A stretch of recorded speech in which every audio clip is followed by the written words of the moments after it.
"If you're not buying anything, ma'am, I need you to step away from that display." The words didn't come loud, but they landed sharp enough to make the air shift, and Angela Brooks felt it before she even turned, that subtle tightening in the space around her. The way conversations dimmed just a notch. The way eyes started to linger a second too long, as if something invisible had just been drawn around her. She stood there under the soft white lights of the store, her fingers hovering inches from a glass case. The reflection of her hand faint against the polished surface, steady but tired, the kind of tired that settles deep after a 12-hour night shift, the kind that doesn't leave when the sun comes up. The watch inside the case gleamed under the spotlight, silver edges catching light like it was meant to be admired from a distance, not touched, not chosen, and she let her eyes rest on it for a moment longer than she meant to, calculating quietly, not just the price tag but the meaning behind it, the reason she had come here at all. Behind her, she could feel him again, not touching, not speaking now, just present, like a shadow that refused to fall away. And when she shifted slightly to the left, he adjusted too, the faint squeak of rubber soles on tile confirming what she already knew without looking. Liam Carter had been watching her since she walked in, from the second the door chimed, and she stepped out of the late afternoon heat into the cool, curated air of the store, where everything smelled faintly of leather and citrus polish and money. At first, it had been subtle, a glance from behind the counter, a pause mid-conversation with another customer, but then it became movement, deliberate, paced, always just close enough to remind her that she was being seen, but not in the way other customers were seen. Angela finally turned, slowly, not defensive, not confrontational, just present, meeting his gaze with a calm that had taken her years to learn, and his expression didn't change, not really, still composed, still professional on the surface, but there was something underneath it, something measured, something already decided. "I was just looking," she said, her voice even, steady, carrying no more weight than necessary. But the words seemed to hang between them longer than expected, like they were being evaluated rather than heard. Liam gave a small nod, the kind that didn't quite acknowledge her but didn't dismiss her either, and his eyes flicked briefly to the case, then back to her hands, then to her bag, a quick sequence, practiced, almost automatic. Around them, the store continued its quiet rhythm, a couple near the entrance discussing sizes, a soft hum of music overhead, the faint clink of a display being adjusted somewhere in the back. But here, in this small space between the glass case and the aisle, everything felt slightly off balance, like the room itself was holding its breath. Angela let her hand drop gently to her side, the reflection of her fingers disappearing from the glass, and for a moment she said nothing, didn't move, didn't justify, just stood there, grounded, as if the floor beneath her feet mattered more than the eyes around her, and that silence, more than anything, seemed to unsettle him. The silence did not break the way Liam expected it to. It stretched instead, thin and tight like a wire pulled too far, and Angela could feel every second of it pressing against her skin, the cool air from the ceiling vent brushing lightly against her arms while somewhere near the register a receipt printer hummed and stopped, leaving a faint mechanical echo that only made the stillness sharper, and Liam shifted his weight just slightly, enough to remind her again that he was not leaving, not stepping away, not giving her the quiet distance other customers seemed to move through without question. And when he spoke again, his voice carried a different tone, softer on the surface but firmer underneath. "We have had issues with items going missing, so we just need to be careful." The kind of sentence that sounded reasonable if you did not look too closely, but Angela heard what sat beneath it, the assumption already made, the conclusion already written before she had even reached the display, and she let out a slow breath through her nose, steady, controlled, the same way she had learned to steady herself in hospital hallways when alarms went off and families waited for answers she could not yet give. And instead of reacting, she turned back to the case, leaning in just enough to read the fine print on the small white tag, the numbers clean and unapologetic, $1,200. And for a moment her reflection overlapped the watch again, her face softened by the glass. Her eyes focused not on the price, but on the memory attached to it, the reason she had decided, after years of putting everyone else first, that today she would choose something meaningful, something that marked time not as something lost, but something carried forward, and behind her Liam watched that movement closely, his gaze narrowing just a fraction as if trying to interpret what he could not immediately categorize. And when she reached for the latch of the display, not opening it, just resting her fingers lightly against the edge, he stepped closer, closing the distance by less than a foot, but enough to change the space between them entirely, and a couple near the entrance went quiet, their conversation fading into a low murmur as they glanced over, sensing the shift without understanding it. And Angela felt it all, the attention, the judgment, the quiet tension that built without a single raised voice. And still she did not rush, did not pull her hand away abruptly, did not shrink back. She simply let her fingers rest there for a second longer before easing them back, her posture straight, her shoulders relaxed, her presence steady in a way that did not match the narrative forming around her. And that contradiction seemed to unsettle Liam more than anything else, because it did not fit. It did not confirm what he expected to see. And for a brief moment he hesitated, his eyes flicking again to her bag, then to her face, then back to the case, as if searching for something to justify the feeling he could not explain. And Angela finally turned fully toward him, meeting his gaze again without challenge, without apology, just clarity. And in that look there was no urgency, no guilt, no need to prove anything at all, just a quiet certainty that did not belong to the room, but existed despite it. And somewhere deep in the store a door opened, the faint sound of it barely noticeable. Yet something about it shifted the air just enough that even Liam's attention wavered for a fraction of a second, not away from her entirely, but enough to suggest that whatever was about to enter had not yet been accounted for. The faint sound of the door settling into its frame lingered longer than it should have, a soft click that seemed to ripple through the polished space. And Angela felt it in the way the air shifted again, subtle but undeniable, like a current changing direction beneath still water. While Liam's attention flickered just enough to betray a moment of distraction, his eyes cutting briefly toward the back corridor before snapping back to her, as if he could not afford to lose focus now, not when the situation he had created was still unresolved. And he cleared his throat quietly, straightening his posture, adjusting the name tag pinned to his shirt, as though that small motion could reassert control over something that had begun to feel slightly out of place. "If you are interested in that item, I can have someone assist you at the counter," he said, his tone measured, carefully neutral, but the distance in his words was clear. Not an offer, not quite a refusal, something in between that. Kept her where she was without fully inviting her forward, and Angela listened without interrupting, her gaze steady, her breathing even, the rhythm of it grounding her in a space that was trying, in small ways, to push her out. And she nodded once, slow and deliberate, acknowledging the words without accepting the implication behind them, then shifted her weight gently, the soft creak of her shoes against the tile barely audible beneath the low music playing overhead.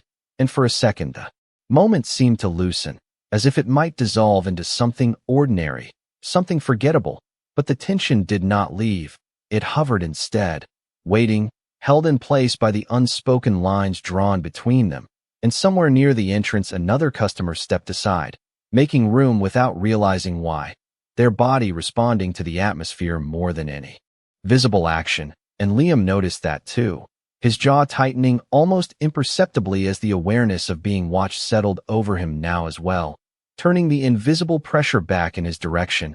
And that shift, small as it was, unsettled him more than anything Angela had done, because it meant the moment was no longer contained, no longer something he could quietly manage or dismiss. It had expanded, taken shape in the eyes of others, and Angela remained still within it, not shrinking, not escalating, simply existing with a quiet presence that refused to align with the suspicion placed on her.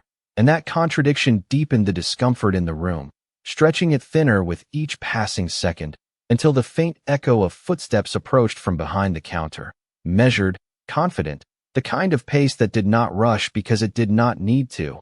And Liam turned his head again, more fully this time, his attention drawn despite himself, and Angela followed that movement, with her eyes, not quickly, not reactively, just enough to acknowledge the change. And as the figure stepped into view, the light from the overhead fixtures catching along the edge of a dark tailored jacket, the energy in the space shifted once more, not louder, not sharper, but heavier, as if something unseen had just been set into motion, and though no words had been spoken yet, there was a weight in the air that neither of them could ignore, a sense that whatever came next would not belong to the quiet assumptions that had filled the room just moments before.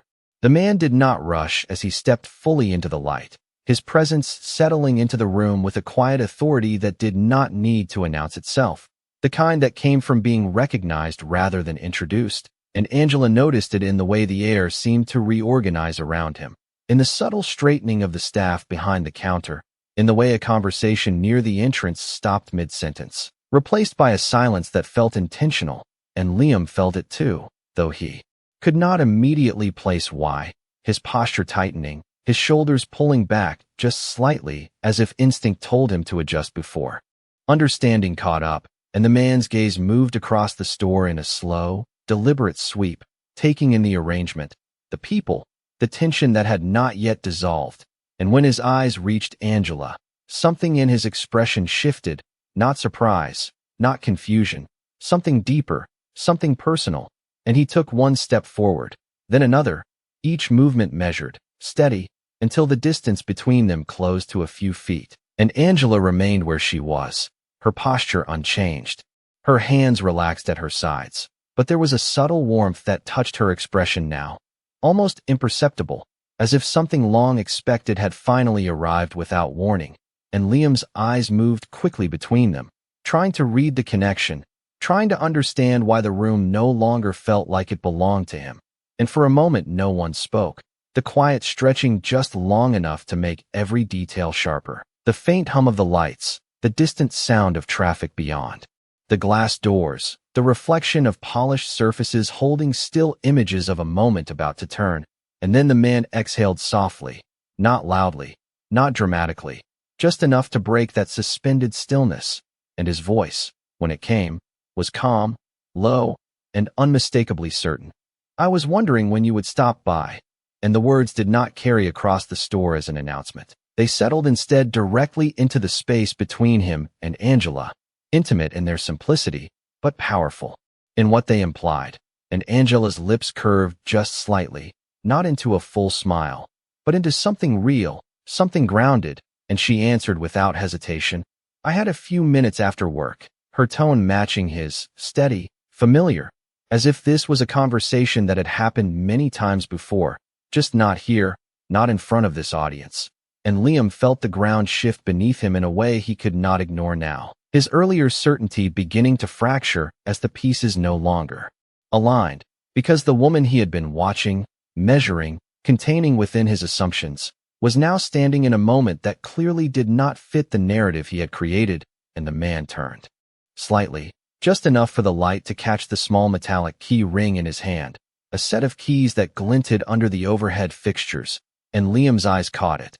The familiar shape, the insignia he had seen every day without truly noticing, and recognition flickered, uncertain at first, then sharper, then undeniable, and his breath hitched almost imperceptibly as understanding began to form, not fully, not comfortably, but enough to make him realize that whatever was happening now was no longer under his control, and Angela remained still, grounded in that space, not stepping forward, not stepping back, simply present as the truth of the moment unfolded around her without a single raised voice or hurried movement.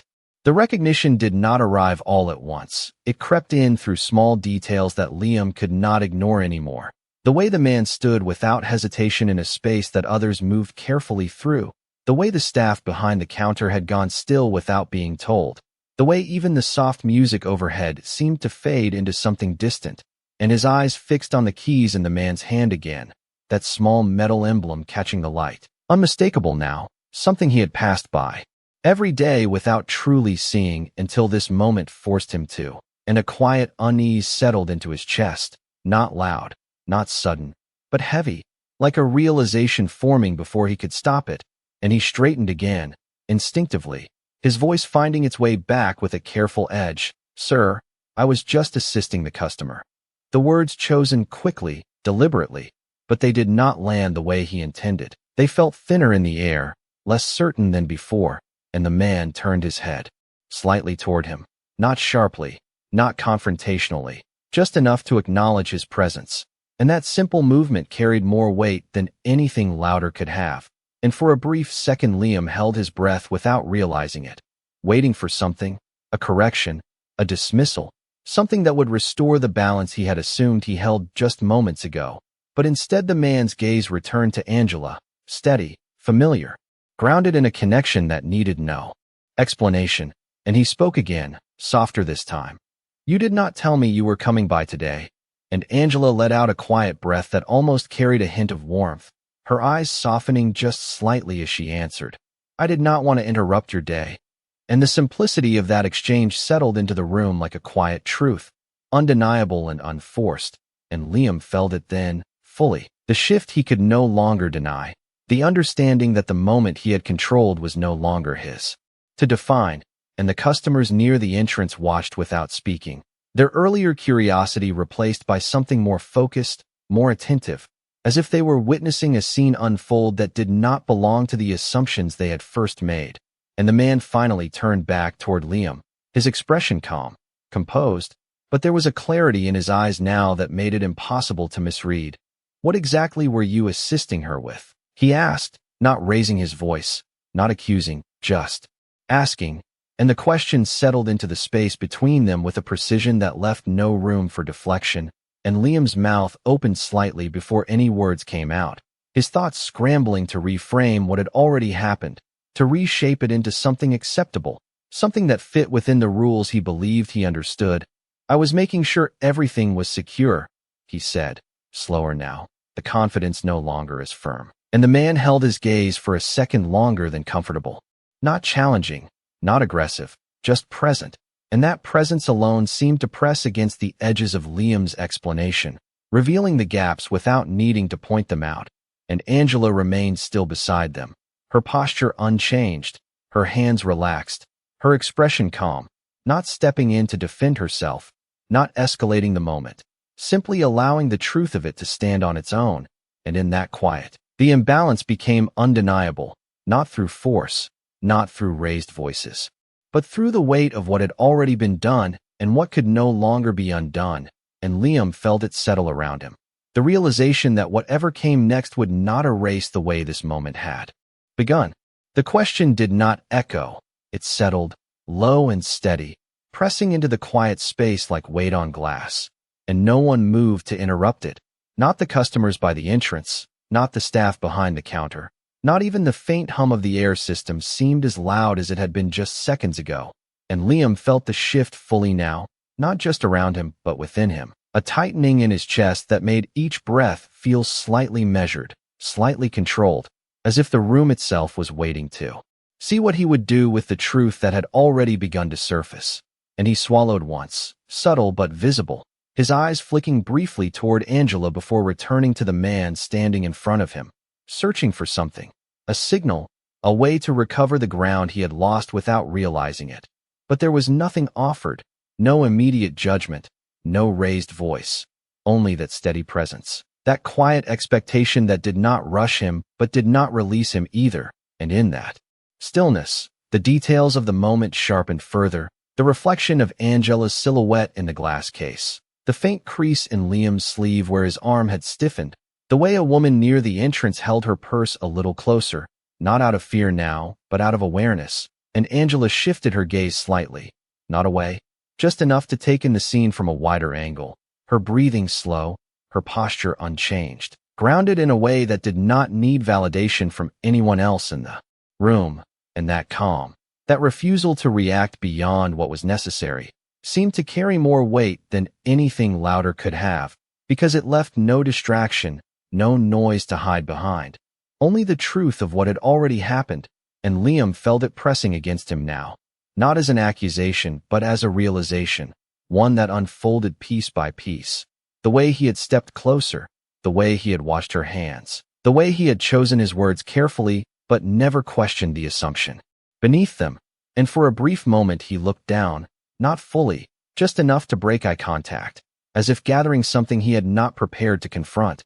And when he looked back up, his voice was different, quieter, less certain. "I may have misread the situation," he said, each word placed carefully, not rushed, not forced, And the admission did not resolve the tension. It deepened it in a different way, shifting it from suspicion to something more introspective, something that could not be undone with a single sentence. And the man held his gaze, not immediately responding, letting the words settle where they needed to. And Angela's expression remained steady, not triumphant, not vindicated, simply present, as if the acknowledgement itself was enough, not as a victory, but as a step towards something more honest. And the silence that followed was no longer sharp, no longer cutting. It softened slightly, though it still carried weight, still held the memory of what had led them here. And in that softened space, the man finally spoke again, his voice calm, measured. "Understanding matters here," he said, not directing the words sharply at Liam, but placing them into the room as something larger than the moment itself. And Liam nodded once, slow, the movement small but genuine, as if the weight of that understanding had begun to settle in a way that would not leave easily. And Angela let out a quiet breath, almost imperceptible, her shoulders easing just slightly, not in relief, but in recognition that something had shifted, not just in the room, but in the way it would be remembered long after the moment had passed. The words did not rush to fill the space after that. They lingered, soft and deliberate. And for a moment the entire store seemed to exist inside that pause, suspended between what had been assumed and what had now been seen.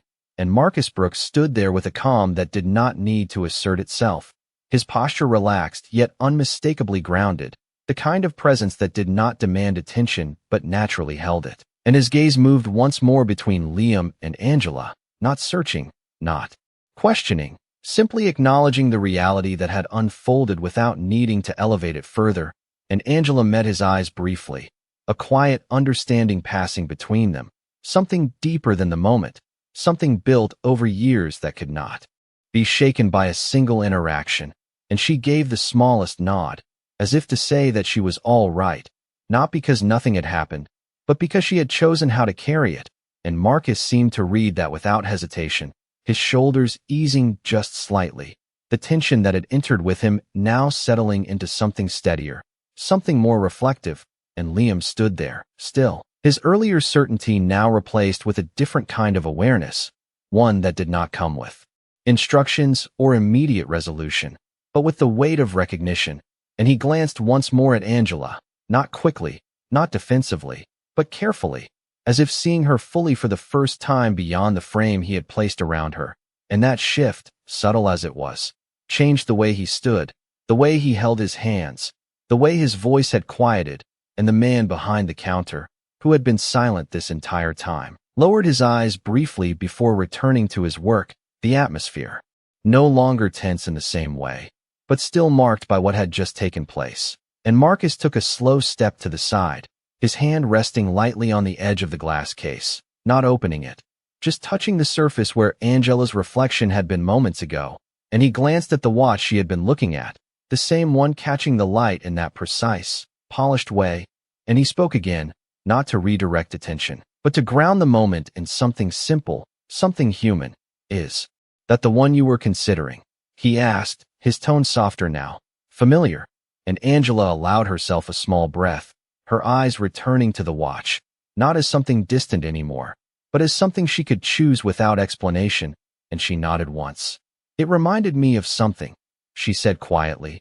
And Marcus smiled faintly, not broadly, just enough to show he understood without needing details. And he turned his head slightly toward Liam, not sharply, not accusing, just including him in the moment that was now unfolding differently. And that inclusion carried its own kind of weight, because it did not isolate, it did not punish, it allowed space for something to be learned rather than simply corrected. And Liam felt that too, the absence of anger making the moment harder to dismiss, harder to forget. And he straightened again, this time not out of habit, but out of something closer to respect, something that had not been present before. And the store, though still quiet, no longer felt suspended in tension. It felt grounded, real, shaped by what had happened but not defined by it. And the light above the case reflected gently across the glass, catching 3 figures now, instead of one, each standing in a moment that had shifted without noise, without force, but with a clarity that would remain long after they walked away. The moment did not escalate. It softened, but not in a way that erased what had happened.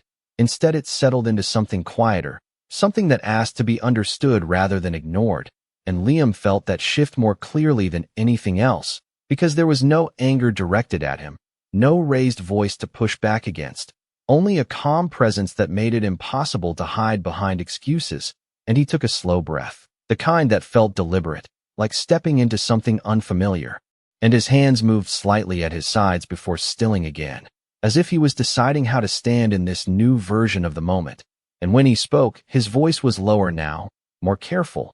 "I am sorry," he said, the words simple, unpolished, but real in a way that carried more weight than anything rehearsed. And the silence that followed did not reject it, it held it, giving it space to exist without immediately resolving everything. And Angela looked at him, not sharply, not skeptically, just steadily, her gaze clear, and for a brief second there was something reflective in her expression, not about him, but about the many moments like this that had come before, moments that did not always end with acknowledgement, moments that often passed without being named. And she let out a small breath, her shoulders easing just slightly, not because the moment was fixed, but because it had shifted in a way that mattered. And she gave a slight nod, not as approval, not as absolution, but as recognition that the words had been spoken. And Marcus watched this quietly, his attention moving between them, not intervening, not directing, allowing the exchange to stand on its own. And that restraint carried its own kind of authority, one that did not rely on correction but on understanding. And the store around them seemed to exhale in response, the tension no longer tight, but still present in a softer form, like an echo that would take time to fade. And Liam glanced once more at the glass case, at the watch Angela had been considering, and something in his posture shifted again, this time toward intention, toward action that aligned with what he now understood. And he stepped slightly to the side, creating space where before he had closed it, and gestured gently toward the case. "Would you like me to have that brought out for you?" he asked, his tone no longer guarded, no longer distant, but open in a way that had not been there before. And Angela paused for a second, not because she doubted the offer, but because she recognized the change behind it, the difference between being watched and being served. And she nodded once, calm, grounded. "Yes, thank you," she said, her voice steady. And Liam turned toward the counter, his movements measured, deliberate, as he called for assistance. And the employee behind the counter responded quickly, the routine of service resuming but now shaped by a different awareness. And Marcus remained beside Angela, not speaking, just present, his hand resting lightly near the glass as the watch was prepared. And when he glanced at her again, there was a quiet pride in his expression, not loud, not displayed, just there, steady. And Angela noticed it, not with surprise, but with a familiarity that made it feel like something shared rather than given. And as the case was opened and the watch carefully brought out, the reflection in the glass shifted once more, no longer holding the tension of suspicion, but something else entirely, something quieter, something earned in the space between what had been assumed and what had finally been seen. The watch rested lightly against Angela's wrist, the metal cool at first before warming to her skin, its polished surface catching the overhead light in soft, steady reflections that moved with even the slightest motion of her hand. And she turned her wrist just a fraction, not to admire the price or the shine, but to feel the weight of it, the quiet significance of choosing something for herself after so many years of choosing for others. And Marcus stood beside her, his presence no longer carrying the tension of arrival, but the calm of something settled, something complete. And he watched her with a quiet attentiveness that did not interrupt the moment, did not define it, only accompanied it. And across from them Liam remained near the counter, his posture composed but different now, his movements measured with a care that came not from routine but from awareness. And when he returned with the receipt, he placed it gently on the counter, not sliding it forward quickly as before, but setting it down with intention, as if acknowledging the space he now understood he was part of. And Angela reached for it, her fingers steady, her expression unchanged but softened in a way that reflected not relief, but resolution. And she signed her name without hesitation, the pen gliding across the paper in one smooth motion. And as she set it back down, there was a quiet finality to it, not dramatic, not loud, but complete, and Marcus glanced briefly at Liam, not with judgment, not with lingering tension, but with something more grounded, something that carried both recognition and expectation, and he gave a small nod, the kind that did not erase what had happened but acknowledged what had followed, and Liam returned it, slower, more deliberate, as if understanding that this moment would stay with him long after the store returned to its usual rhythm, and Angela adjusted the watch once more on her wrist, the clasp settling into place with a soft click that seemed to echo gently in the quiet space, and she turned slightly toward the exit, her steps unhurried, each one grounded, carrying with it the weight of the moment not as a burden, but as something transformed, and Marcus followed beside her, not leading, not guiding, simply walking with her, and as they moved toward the glass doors, the reflections shifted again, no longer holding the image of someone being watched, but of someone moving forward with quiet certainty, and the door chimed softly as it opened, the outside light spilling in, warmer, broader, touching the edges of the polished interior without overpowering it, and Angela stepped through first, the sunlight catching briefly on the face of the watch before settling, and Marcus paused for just a second at the threshold, his hand resting lightly on the door as he looked back into the store, not searching, not lingering, just taking in the space as it was now. And then he stepped out as well, the door closing behind them with a soft, steady sound, and inside, the store returned to motion, conversations resuming, footsteps crossing the tile, but something had shifted, something quiet.